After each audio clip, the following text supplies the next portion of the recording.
Hello, everybody. Welcome to Necessary Conversations, and I am Robin, your host. And today we're going to talk about overcoming grief and depression and PTSD and find out what that is. And I want to welcome our panel, which we have Tiffany, Ayanna, and Kat, who are going to share their journey so graciously and I always feel like each one teach one, that we learn and we grow by knowing that what we're going through and feeling, we're not alone. And sometimes we think that we are, but we are not. So without further ado, we're gonna jump right in because it's, we're gonna do some talking today. The purpose of Necessary Conversations is really to have those conversations that are hard to have, that maybe don't want to have. Some of you are listening and wouldn't dare speak on such topics, but you want to hear about them. And that's what we're wanting to do, is just pull back the layers and really talk. So I thank you for that. So let's jump in. I want, if you all can, and I'll just call on you, just tell us briefly a little bit about you, and then we'll jump in to your journey. So Kat, we'll start with you, and then, okay. And then Ayanna. Okay, thank you. I am a stay-at-home mom. I work from home. I have multiple businesses. I have 4 children that range from 21 to 2 years old. They keep me pretty busy, and I'll talk later about triggers, what triggers are, but sometimes your children are your triggers. But yeah, I'm really into empowering women, so I appreciate being able to be on this panel. Thank you so much. And Tiffany, a little bit about you. Hi, I'm Tiffany Yelverton, and I'm an entrepreneur and founder of Entice Me and Sexy Survivors. And I am very passionate about changing the conversations that we have around sex and intimacy so that we can be happier, healthier, and make more money. Got it.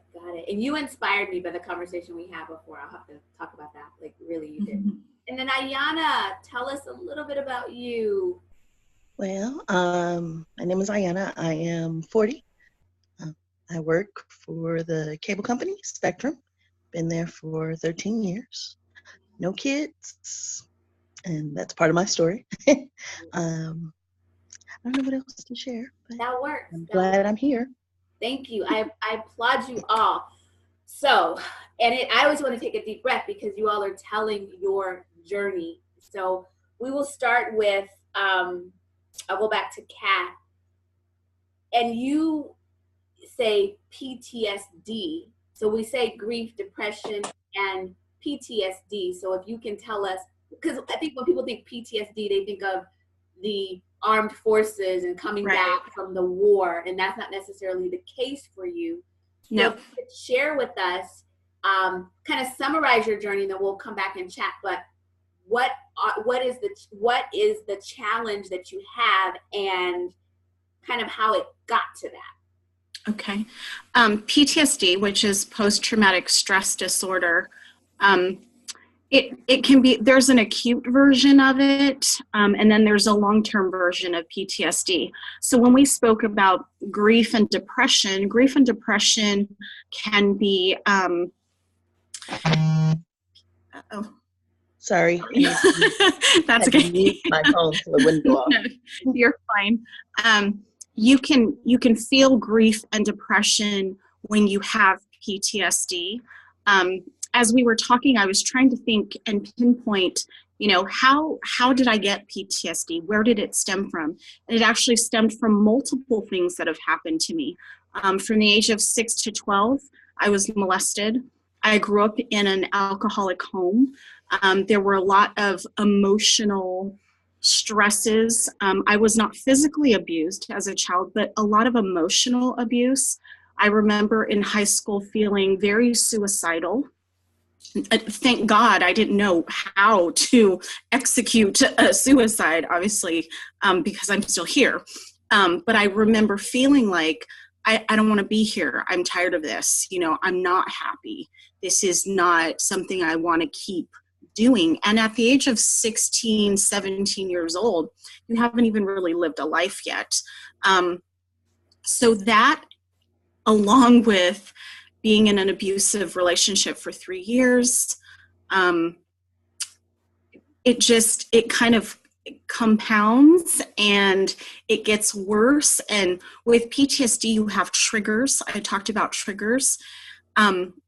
People aren't always sad. A lot of times they are upset, and not just upset, but they go from being in a normal conversation, just like we're having right now, and then they'll have extreme fury. Not just upset, but like extreme emotions from, 0 to 60 in, 0.3 seconds, really extreme. And that happens to you? It does. It does happen to me. And I'll just be transparent. I have ripped, a refrigerator door off of a refrigerator before. I've, well, for a long time, we didn't have regular plates. We only had plastic plates because I would break them all. I would just kind of go into this red zone, and I would almost kind of black out while it's happening. I have no control. I have no idea what's going on. And it's not good for anyone around you. And I know I've spoken to many other women that didn't even realize that there's a label for this. This isn't just having an anger issue. There's something in your brain that does that. We're going to come back to what do you do to manage that, because now that you recognize it, and so thank you for sharing. And so I'm going to back up and say that what happened in your childhood, then all the things that compounded led to that.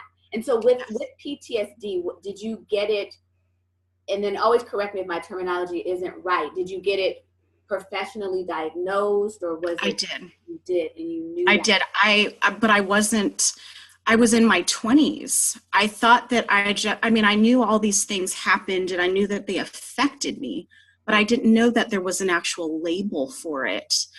In my 20s, I was having problems at work. I would get really, really sensitive. I would get really, really upset. I started yelling at vendors on the phone. Like, it wasn't, this isn't the way that you conduct business. And so my boss, thank God, he actually suggested that I see one of his doctors, and his doctor was the one that diagnosed me. So they recognized, okay, Kat is, something gets her a little extra upset. Right. Yeah, when you said that, I realized, like, I too have anger issues, and the thought of ripping a refrigerator off the handle sounds like good sometimes. Like, that's how I feel. Like, I gotta yeah. And I try to control it, like, as a grown person, like, right. But thank you for that. So we're gonna come back to you, and then Tiffany, if you can share with us, and I'm looking at my notes, what event or series of events led to your challenge with grief and depression, and then we'll circle back as to how you are managing that. Thank you. I would say that from what I remember as a child, that I was not ever really happy after my parents got divorced when I was 6. And then, but really the trigger was that my mom got remarried and we moved to a farm from the city, and it was not what I was anticipating my life to be like, and just went into that really deep depression. And no one would have known, but I was suicidal. I did think about that all the time. I also suffered from chronic fatigue syndrome, and later found out that it was actually fibromyalgia. And then, a bad breakup after college, and just all of those things combined together. But I just remember always being super sad, and not wanting to go on with life the way that it was. At a young age. At a young age. Yeah. Wow. And, just always feeling kind of alone and maybe a little different. And I don't know, it just was something that. Wow. I think I'm tearing up a little bit because I hear these stories and I just know, and I think I'll take my glasses off. But it's just, it's real, Yeah. It's real, and young girls feel this way and women feel this way and don't say it and don't know how to say it. Well, and I just thought that every teenager went through that. So I just thought it was like, oh, normal teen angst, when it's happening. Oh, everybody's probably going through this. And I wasn't diagnosed with clinical depression and fibromyalgia till I was 22 or 23. And just that whole process of even finally having a name for it, I guess, too, was also very relieving to know that my body did feel different than other people's bodies, and my mind is wired differently. Okay. So I'm gonna come back because I'm taking some notes and you all have said some things. So I'm gonna come back to that, and then but for Tiffany, your knowing the trigger was once your mom and your father got divorced and her being remarried, and that kind of was the starting point, and then breakups in life and things after that. Mm-hmm. So it was, it's interesting to know, like, okay, there was this space of starting, and then it just, life kept being life and compiling. Yes. Okay. So Ayanna, please do share your story. Well, like I told you on the phone, I don't remember a lot of my childhood, or most of my childhood. But I do know at about 13, I got my first relaxer, and my hair fell out the summer before 9th grade. Okay. And from there, it was just downhill, the bullying and everything. I was suicidal. I actually attempted suicide at 13, but obviously I was not successful. I didn't tell anybody about it until I was an adult. I told my mom and the rest of my family. And then I finished high school, and at 18, I got pregnant. And then after I was pregnant for about 4 months, I had my first miscarriage. And after that, then everything came back. The depression was there. I remember it. I remember just being sad, going through the motions of life. I had to work, had to pay bills, and just kept going. I'm not sure how far you want me to go. Yeah, I want you to keep going because there's some parts of it that are that you haven't gone to yet. So I certainly want you to keep going. I went on with life. I did see a therapist for I went to one session, and I remember feeling the worst I have ever felt after leaving that, crying like I've never cried before. And I never returned because I didn't want to feel that way. That didn't make me feel any better. About 7 years later, I got pregnant again, and had, after about 4, almost 5 months, had my second miscarriage. Yeah. So that was tough. That word doesn't really describe it, but so went on with that. I think I probably saw another therapist, had medicine for a little while. And I just knew I just probably wouldn't be able to get pregnant again. They said, oh, you have a weak cervix and all sorts of things. And again, about 6, 7 years of 2008, 2009, my last pregnancy. I finally accepted it because I got past the 5-month mark and went and bought maternity clothes. And the next day, while I dropped off my boyfriend at the time at work, I was getting back in my car to leave, and my water broke in the parking lot. And you were 6 months? Like 5.5. And that was... I know we're all crying here. All right, that was my last miscarriage, because after the miscarriage, I went home, and then I started hemorrhaging, and I had to have guess I shouldn't have put makeup on. I had I to know have we're all a like, hysterectomy. So I had a hysterectomy.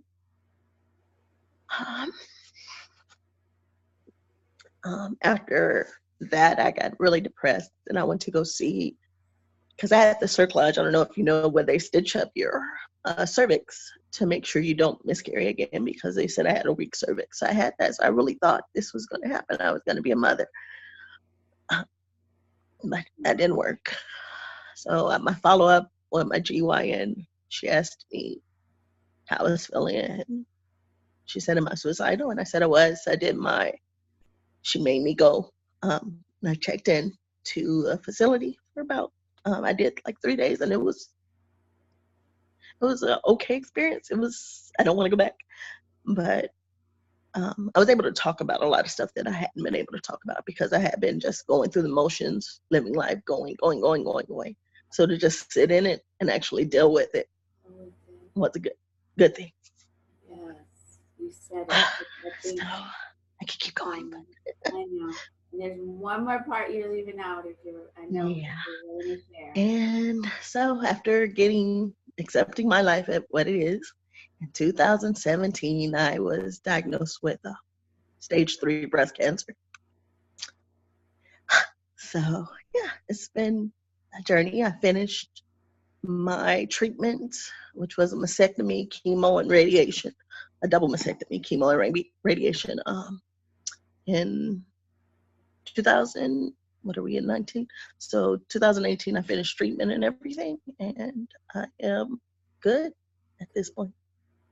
Thank you so much for. Sorry.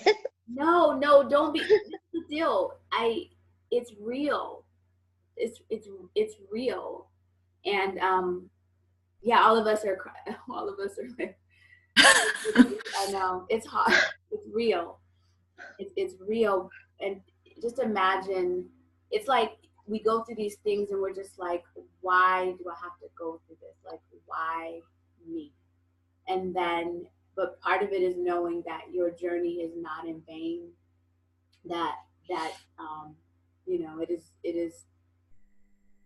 It's not in vain. I don't know all the answers, that's for sure, but it is not in vain.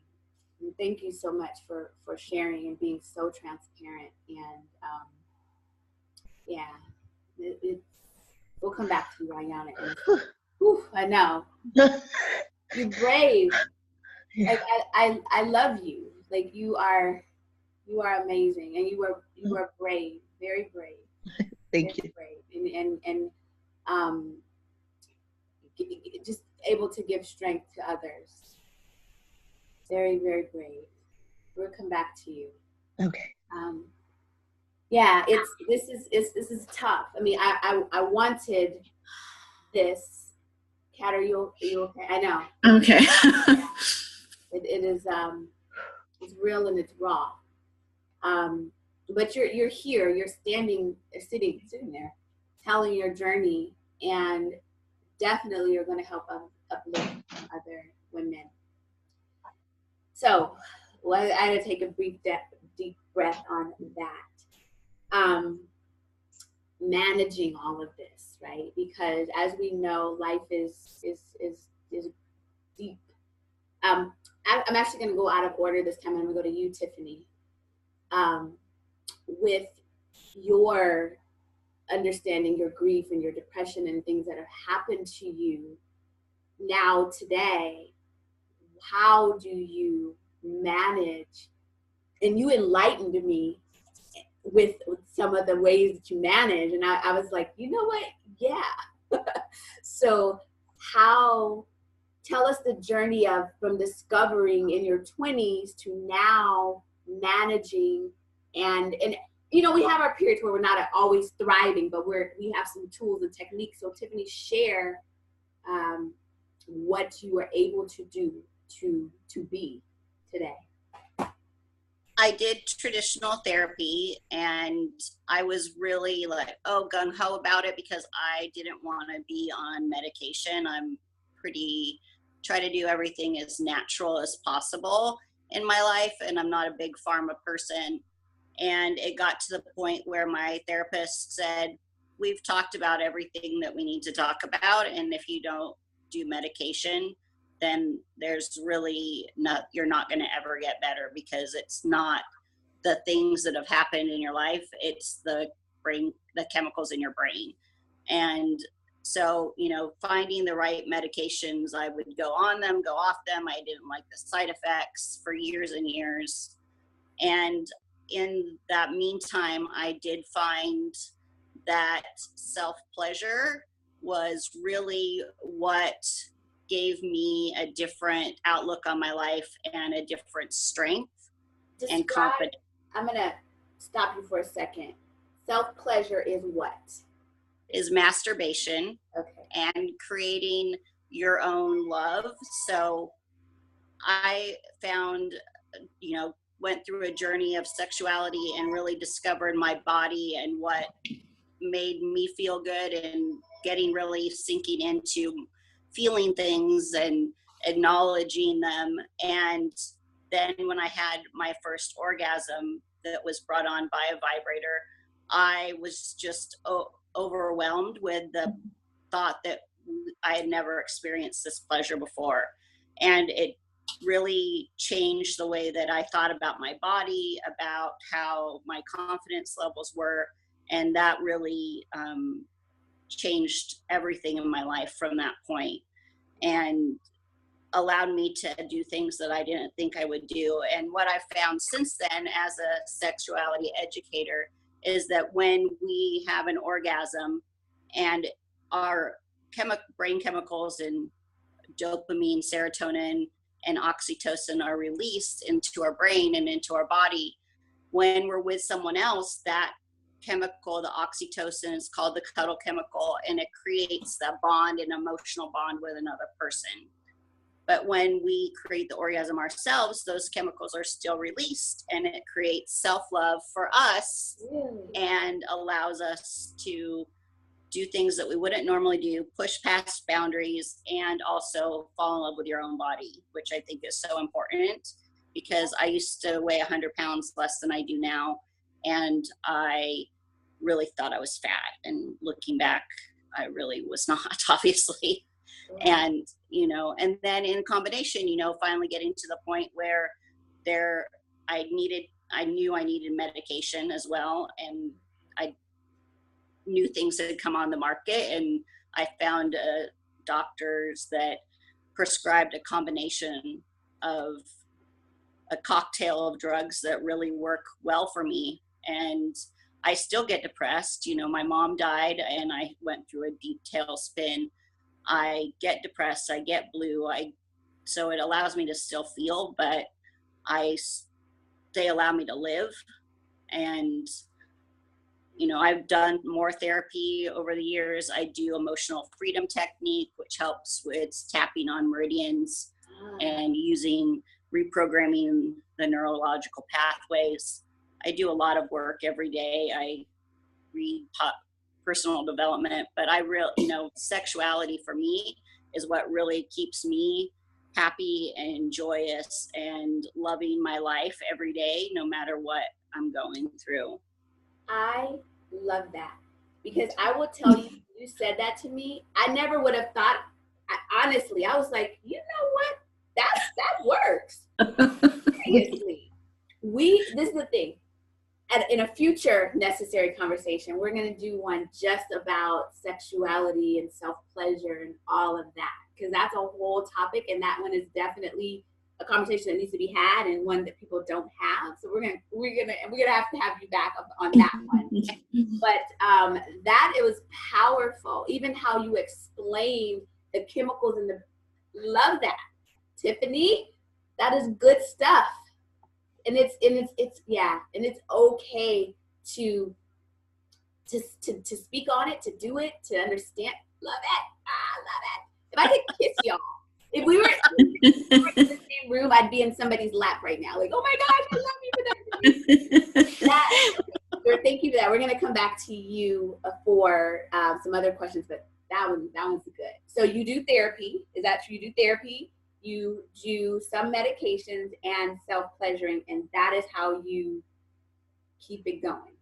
Yeah, and currently I'm not doing therapy. My therapist, again, told a new, I've been seeing her for about 8 years, and she said, we really are good. And awesome. All right, thank you for that. All right, Miss Kat, how do you manage the trigger so you're not pulling off somebody's refrigerator? Right. Can I say something really, really quick? Just really, really quick. I just want to sidetrack and go back just a little bit.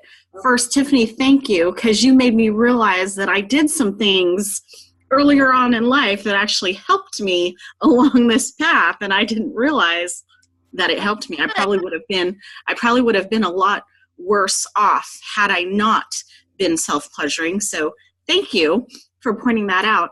Ayanna, I want to say, and I'm going to cry, but I just want to say this because I'm listening to you.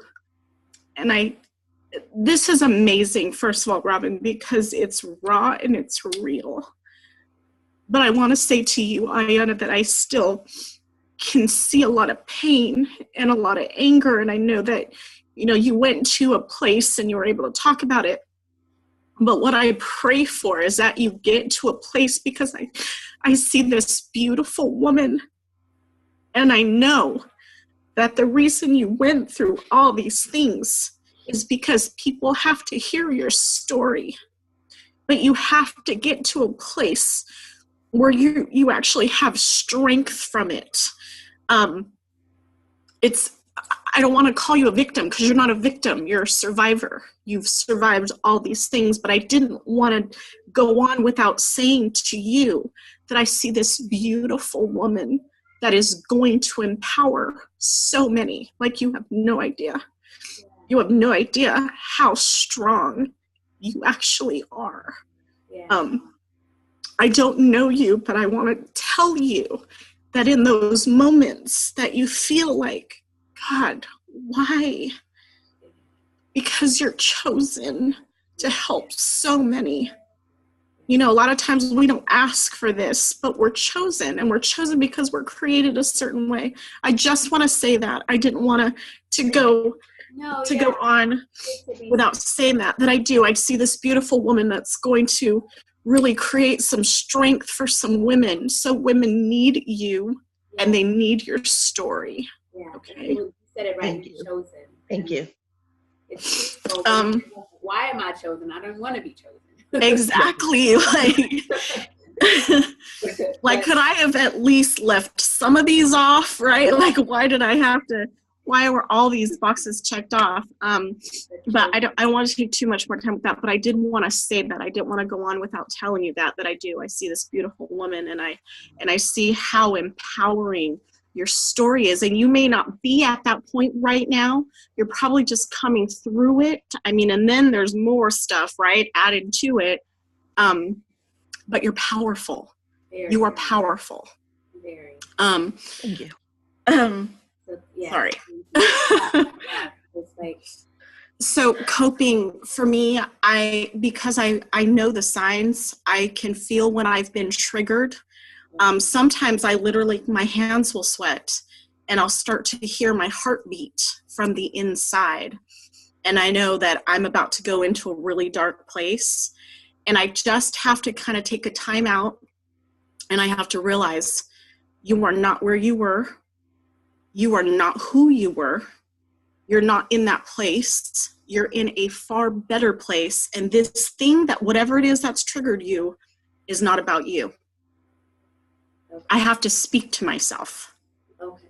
If I'm in a place, I have to excuse myself, and I have to take the time to make sure I know, listen, you're not where you were. You're in a different place today. It's okay. It's okay. Talk to yourself to help. I do. I have to talk to myself. I did go to therapy one time, and my therapist was racist. She was.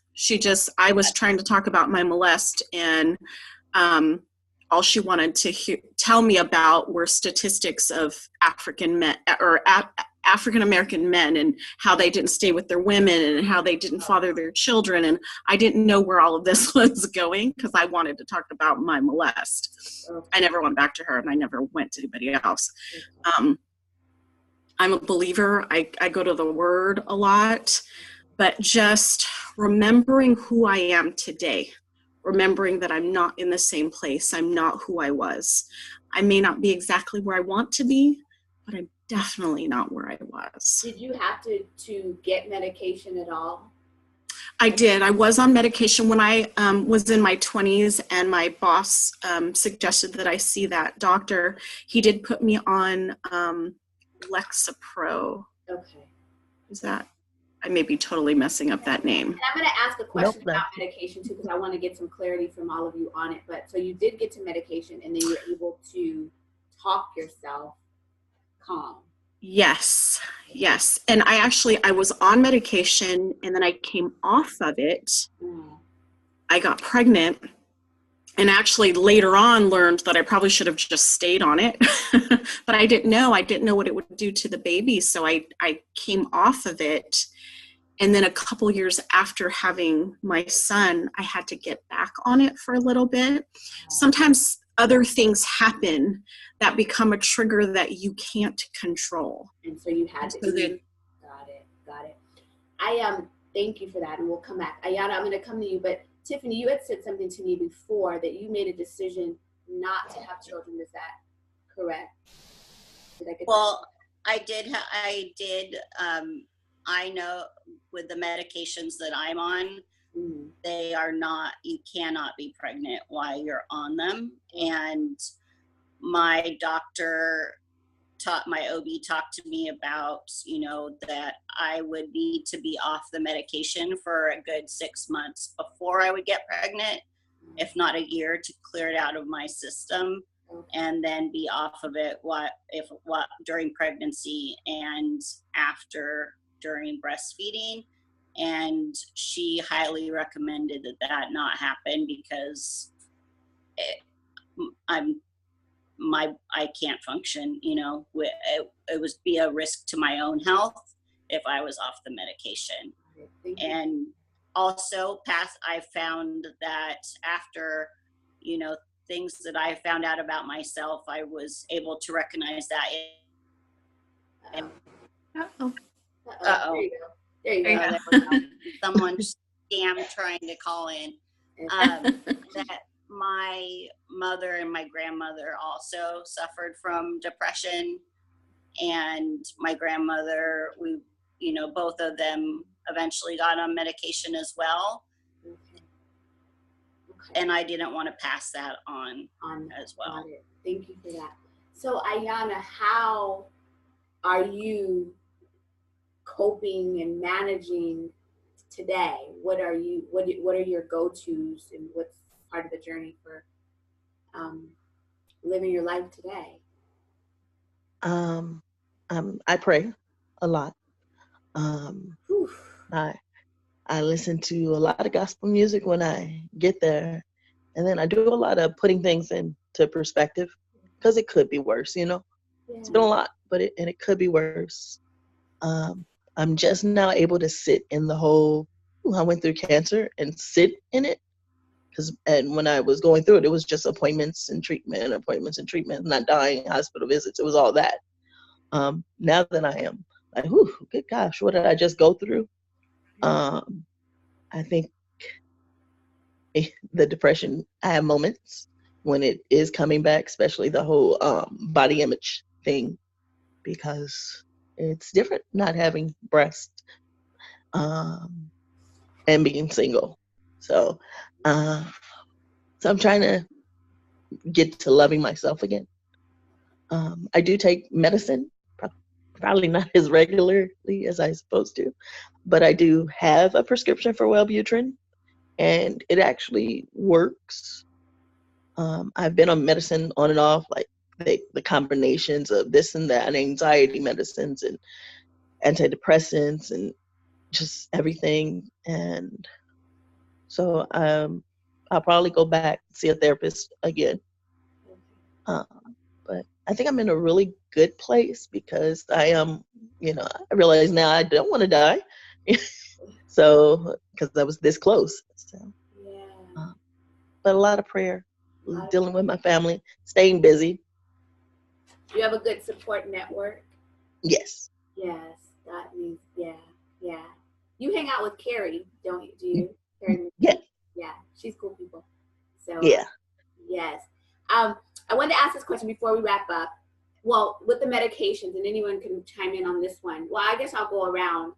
Kat, was it an immediate, when you got on the medication, was that the one that you stuck with? Did they have to play around with dosaging and different types, or it was just? I don't, at that time, because it was such a desperate need for me to feel better, because I slept for hours and hours and hours. If I wasn't working, I remember Saturdays I would just be laying on the floor, just not wanting to do anything. I didn't know enough then about medication to say, oh, well, I don't like, that it does this, let me try something else. I think now that I know better, I think I would try something else, because I really felt kind of zombie-ish. I didn't feel present. You felt zombie-ish. I felt zombie-ish. I didn't feel present. I kind of felt like I was out of body, just kind of floating around and watching everything go on. Okay. It did numb, whatever was going on. So that was good. But I think that if I was to be on a medication again long-term, I would try to find something else To do. Okay, got it. And then Ayanna, for you, was it different, trial and error, different things, or what for you? It was a lot of different things, a lot of trial and error. I experienced the zombie feeling. And also there were times where there was a medicine, I don't remember which one, where I didn't even cry. It was a lot of I don't give a care attitude. Yes, I didn't want to feel that way either. Okay. So I didn't stay on that one. So when you're taking the medication and you realize, okay, I don't care about, I have this I don't care attitude, you don't care. Is that what, like, you're aware that you maybe would care, but you don't? That's interesting. Yeah. Okay. And then Tiffany, for you, I think, did you have a different? Yeah, I've tried so many different things, and it was probably 10 years ago. I was in my office at work in my past career, and luckily my boss was there. I would work, and I said, I need to go to the doctor right now, or this is not going to be a good day for me. And so I remember going to the doctor, and Cymbalta had just come out on the market, and she said, well, why don't you try this? And I literally, by the time I got back to my office, which was like 30 minutes away, I was like, what was I thinking about killing myself, an hour ago? Like, that's so ridiculous. It was just like such a light bulb switch that I had not in any other medicine ever experienced that. And now, because I've gained a ton of weight on it, but I'd rather be fat and happy than dead and not being here. And so I am on a combination. I take Wellbutrin and Cymbalta now, and during really deep depression, they add a kicker of this other medicine in as well. But I do balance a lot of nutrition and vitamins and hormones and things like that in my body as well. Make sure that that's all working. But it's probably one of the worst things you have to go through is going through, like, I was on one that I could hardly talk because I was such a zombie, and like I can't be in a fog or trying to work and things like that. So it can be very, very frustrating with medication and finding the right one for you, because we're all different. Wellbutrin by itself made me a raging bitch. I was just so angry and irritable all the time. It's great for your sex drive, but really nobody wanted to be around me. Wow. But, for other people, it works really, really well. But with the combination, for me, works really great. And I'm very fortunate that I've found that, because it is frustrating. And with medication, there's so much stigma around it as well. But y'all will all say that it's been useful. Some, but not, it's finding what's working for you, and there are many options. Thank you for that. So we're gonna wrap up, but I wanted to circle back around and just get any final thoughts that if someone were hearing you from your lessons learned, words of wisdom that you would want to share with someone else. So we will circle back around before we close it up. And Kat, we'll start with you. Okay. I would just say, if you are feeling like you have uncontrollable, just uncontrollable extreme emotions, that's not normal, and there's probably something that you can maybe talk to someone about, or maybe you're a candidate for medication. Everybody doesn't go through this every day, and then that's how you kind of recognize it. It's not just, once a month during that time. It's, maybe once or twice a week. It's pretty frequent. And then also just, remember that transparency it's grand. You don't know how many people you can help just with your story, and we all have one. We definitely all have one. Thank you for that. Tiffany, your last words of wisdom, things that you want people to know and understand. That everyone goes through something, but if you're, like Kat said, it's not normal to feel like this all the time. And that I had a big problem with feeling really guilty because I didn't feel like I had gone through like horrible experiences like Ayanna has been through, and with cancer, and I work with cancer survivors, so I felt really guilty that I was wanting to kill myself and being around people who were trying to stay alive. And so just know that you are allowed to feel what you feel, and it's okay that there is help, and to just not give up, because there's something out there that will help you. Thank you.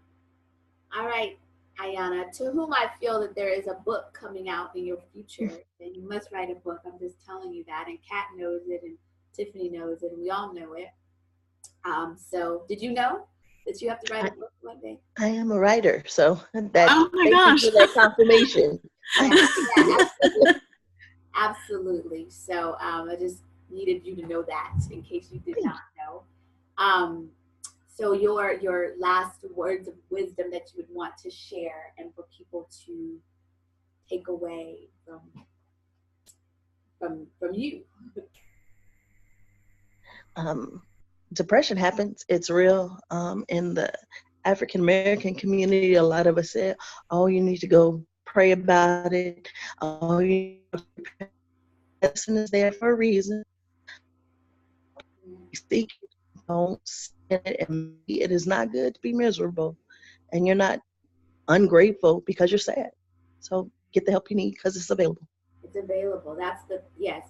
Talk about it. What I heard everyone say is that you got to talk about it. There's magic in getting it out and being transparent and getting it off of you. The weight is lifted when you can talk about it and share it, and then know that other people resonate and feel you on that. This has been powerful, emotional, a lot of things. And I one day I just woke up and I knew that I had to do this. I just knew. It's just like today, I have to do it. And I don't even know how which topics just come to me. And it's like, and then the people come to me, right? The right people come. And so it's something that I know that is happening through me. And it has to happen. So I thank you all from the bottom of my heart, and all the other people that you're going to touch by your stories. I'm going to stop the recording, but I want you all to stay and not to leave. And so those that are listening to the necessary conversation, we will have others, we will have many, we will not stop, because there's so many conversations to have that are necessary. that are sometimes taboo. Sometimes you want to cover your face and be shy, but there are conversations that we have to have, and I'm that person that I'm going to have them.